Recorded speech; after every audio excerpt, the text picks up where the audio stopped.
예를 들어서 1차 추경을 했잖아요. 네. 그럼 2015년도에 본 예산 이게 복사하면 추경 예산이 복사됩니다. 그게 복사됩니까? 예, 추경 예산이 복사됩니다. 예.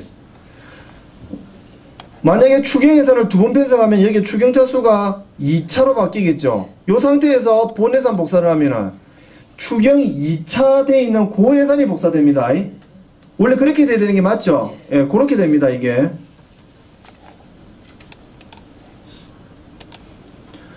자, 밑에 있는 추경 예산서는 그냥 화면입니다. 여기에서 작성되어 있는 추경 예산에서 편성되어 있는 화면이 그냥 보일 뿐입니다. 자, 아래에 있는 예산 전용은 원래는 이 프로그램 개념으로는 여기에서 예산 전용을 하면은 여기로 반영이 돼야 되는데 현재 프로그램은 그렇지를 않습니다. 자, 보시면은 이거 차수 설정을 하게 되어 있네요. 예산 전용은 계정 과목에서 해당 계정 과목에서 돈이 남거나 또는 전용을 해야 될 일이 있을 때에 돈을 반납하지 않고 바꾸죠.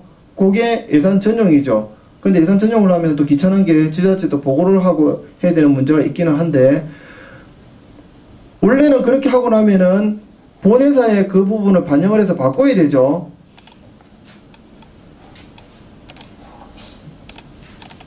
예를 들면은 세출 파트로 주로 세출을 바꾸니까, 자, 교육 프로그램비가 총 금액이 2천만원 이렇게 돼 있어요. 교육 프로그램비가 3천만원 이렇게 돼 있는데 이 돈이 한 2천만원 밖에 안 쓰고 1천만원 정도가 아마 남을 것 같아요. 그래서 이 돈을 반납을 안 하고 이 돈을 1천만원을 이쪽으로 보내면 이게 2천만원으로 바뀌죠. 그죠? 그래서 예산 전용을 한단 말이에요. 그러면은 원래는 개념이 여기서 예산 전용의 프로그램상으로 여기에 돈 남은 거를 3,100 몇십만 원을 2천만 원으로 바꾸면은 한 1,000만 원 이쪽으로 넘어가잖아요. 그러면 여기에도 반영이 돼야 되는데 현재 이 프로그램으로는 그렇게 작동을 안 한다고요. 그냥 시트지로만 쓰일 뿐입니다. 여기는. 이해되세요? 그래서 예산 전용을 하려고 하면 그냥 여기서 바꿔야 돼요. 예산 여러분들이 작성하셨던 여기에서 바꾸시면 됩니다. 여기서 교육 프로그램비를 후원금 부분을 예를 들어서 한 500만원 정도가 남을 것 같아 하면은 여기서 600만원 남기고 이 돈을 500만원을 문화 프로그램비로 다시 바꾸시면은 된단 말이에요. 그럼 이건 말라나놨습니까? 결산서 보고에 가면은 시트지가 첨부 서류가 예산 전용이라는 게 있어요. 예산서 전용. 그 서류를 끌고 오기 위해서 이거를 만들어 놓은 거예요. 됐죠? 자, 요렇게 하면은 기본 빼드 세우고 이제 예산 작성이 다 끝난 겁니다. 그 다음 하는 일은요, 이제 수입 잡고 지출 잡고 이거 하나밖에 없죠. 자, 결의 및 전표 관리. 자, 결의 및 전표 관리에 고도사업 훨씬 이전에 품위서라는 게 만들어졌습니다. 품위서는 실제로 회계서류의 등기 서류는 아닙니다.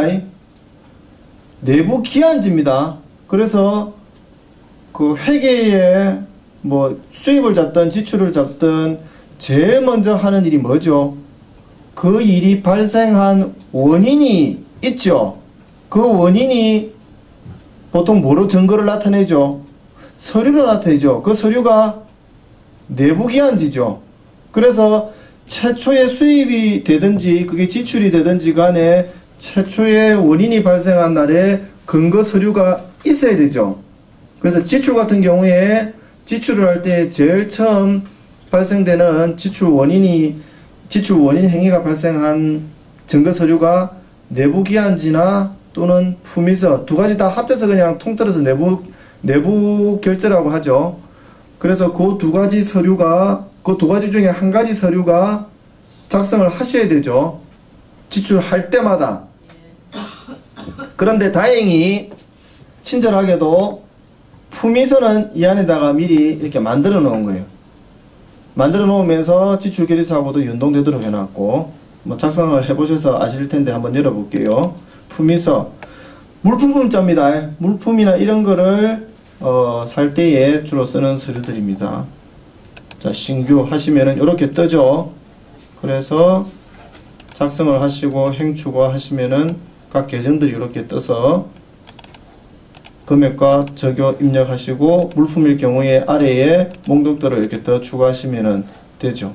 그래서 저장을 하시면은 아래에 보시는 것처럼 이렇게 화면이 식재료 구입 이렇게 뜨죠. 요 자료를 지출결의서 연결을 하면은 이제 지출결의서 쪽으로 자료가 이관되면서 지출결의서 뒤에 바로 붙는 내부 결제인 품위서가로 이 서류를 붙이면 된단 말입니다. 선생님, 여기에 품위서 없는 내부 결제는 그럼 어떻게 해요? 여러분 공문에 있는 그거로 그냥 쓰시면 되죠. 주로 이제 그런 서류들이 뭐 교통비 이런 것들이 품위서와는 조금 양식이 안 맞으니까 그냥 공문 기한해가지고 부산지원단 회계교육 시 소요된 교통비 이래가지고 딴딴딴 치고 출장인 누구 뭐 이래 쓰면 되죠. 그래서 지출결의서 뒤에 내부결제 금방 하셨던 그거 붙이시고, 돈 송금해 놓은 거 계좌이체 입금증 붙이시고 그렇게 해 놓으면 되겠죠.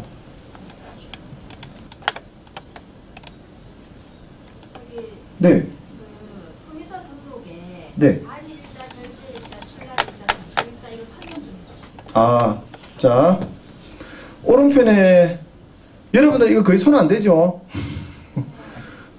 이거 저거 여기서 설명을 안 하고 저 시스템 멘토 할 때 설명을 한 것 같은데. 자, 발의일자. 지출이 지금 품위서죠. 지출이 발생돼 가지고 그거를 내가 발의하는 날짜입니다. 우리 총회도 발의하죠. 발의라는 말 안 씁니까? 발의하죠. 내가 이 물품을 사는 데에 최초에 이제 물건을 사야겠다고 발의를 한단 말입니다. 그죠? 이 발의는 주로 기한으로 하는 겁니다. 결제는요, 위에 담당자들한테 결제를 맡죠. 그래서 최종적으로 시술장님께 결제를 맡은 날짜. 출납은요, 그거로 인해서 물건을 사죠. 그래서 돈을 사고 나서 돈이 통장에서 빠지는 날짜. 등기는요, 최종적으로 이 서류를 마감시키는, 출력을 해서 편철을 하는 그 등기 날짜입니다. 그렇게 해서 4개가 되는데, 재무규칙상으로는 이 물품 출납을 할 때에 물품 출납원이 따로 있고, 이 서류가 수익결의서, 지출결의서로 나갈 때에는 수입원과 지출이 따로 있죠. 그래서 원래는 발의, 결제, 출납, 등기 이 옆에 담당자들이 각각 다르죠. 수입원, 지출이 별도로 있는 것처럼. 근데 지역아동센터는 사람 2명밖에 없죠. 그래서 날짜도 다 똑같고 사람도 다 똑같죠. 그래서 굳이 신경을 안 쓰는데, 원칙적으로는 개념이 요 4가지가 그런 개념이고, 순서는 위에서부터 아래로 시간 순서로 되어야 되는데 역전이 일어날 수는 없습니다.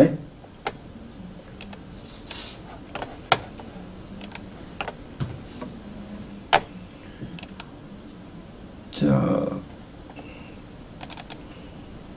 결의 및 전표 관리, 고당사업되면서 바뀐 화면이죠.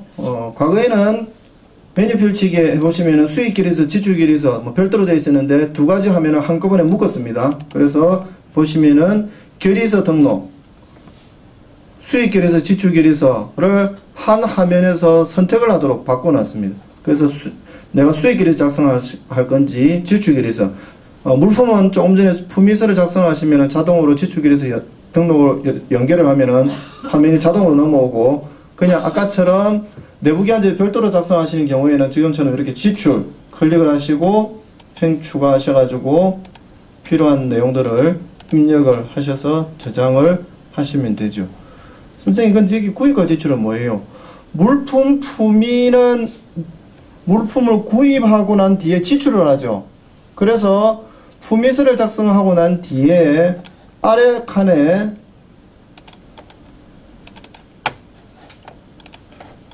품위서를 작성하고 난 뒤에 아래 칸에 물품 내역에다가 자료를 입력을 하면은 조금 전에 보셨던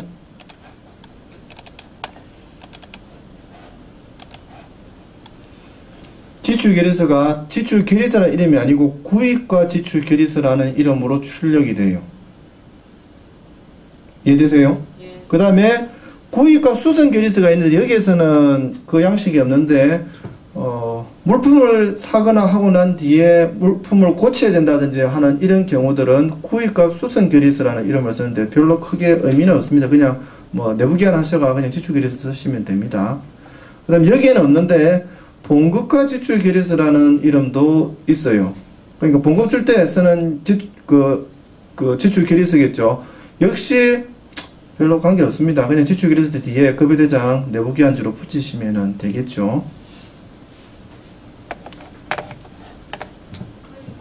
네. 저기 그 보조금 반납에서 네. 저희가 사업비 반납할 때는 보조금이 아니잖아요. 그러면 지출로 그냥 하나요? 그러니까 공동 사업비를 반납하는 공동모금의 사업비 반납하는 경우에 단위를 하게 되면 예, 예. 그냥 지출로 하면 되나요? 그러니까 보조금이 아니니까. 사회복지법인 재무회기축에 돈이 남아서 반납하는 경우들은 어떻게 하라고 되어 있죠? 시스템 멘토 하셨던 분들 설명을 해드렸는데 돈이 남거나 돈이 남아서 반납을 하는 경우나 또는 돈을 돈을 더 많이 잡아가지고 반납을 하거나 또는 잘못 지출해서 다시 받거나 하는 경우 해당 계정에서 마이너스 처리를 합니다. 무슨 말이냐면 공동모금에 돈 총괄 금액이 3천만 원이 들어왔어요. 근데 100만 원이 남아가 반납을 했어요. 그럼 우리는 통상적으로 3천만 원 수입 잡고 100만 원 지출 잡고 이렇게 하는데 이래 되면은 결산을 하면은 100만 원치만큼의 수입과 지출에 헛수가 잡히죠. 그래서 잔액이 남은 100만 원을 송금을 하고 난 뒤에는 지출결의서를 작성하는 게 아니고 수익결의서를 똑같은 사업명과 해당 계정명으로 수익결의서를 작성하시면서 적요란에다가 사업비 잔액 반납이라고 쓰시고 처를 하시면은 계산에 세입과 세출에 정확하게 실제로 최종적으로 집행한 금액만 남게 되죠. 이해되세요? 근데 그거를 수익계리서를 이미 그러니까 이제 1,000만 원이 남아서 돈을 넘겨줬잖아요. 예. 넘겨줬으니까 이제 지출이 된 거잖아. 지출이 됐는데 지출결의서를 작성 안 하고 수익결의서 작성한다. 근데 수익계리서를 수익결의서 작성하시고 거기에 마이너스 100만 원이라고 쓴다고요. 예.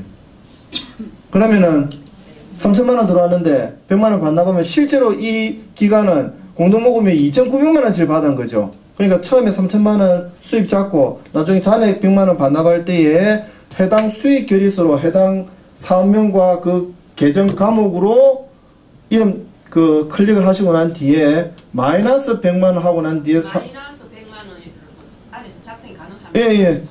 여기 보시면은 금액에 마이너스 요렇게 작성이 돼요. 역시 반영을 하셔가지고 두드려 계산할 때에 그게 자료가 쌤쌤이 돼서 마이너스 100만 원씩만큼 빠집니다. 지금 10만 원이 나는데 그렇게 빠지도록 되어 있습니다. 이렇게 하는 이유는 허수를 안 잡기 위해서 하기 때문이에요. 그리고 만약에 지자체에서 이거 왜 지출인데 수익 결의서로 해서 마이너스 처리해서요 하면은 재무규칙에 있는 근거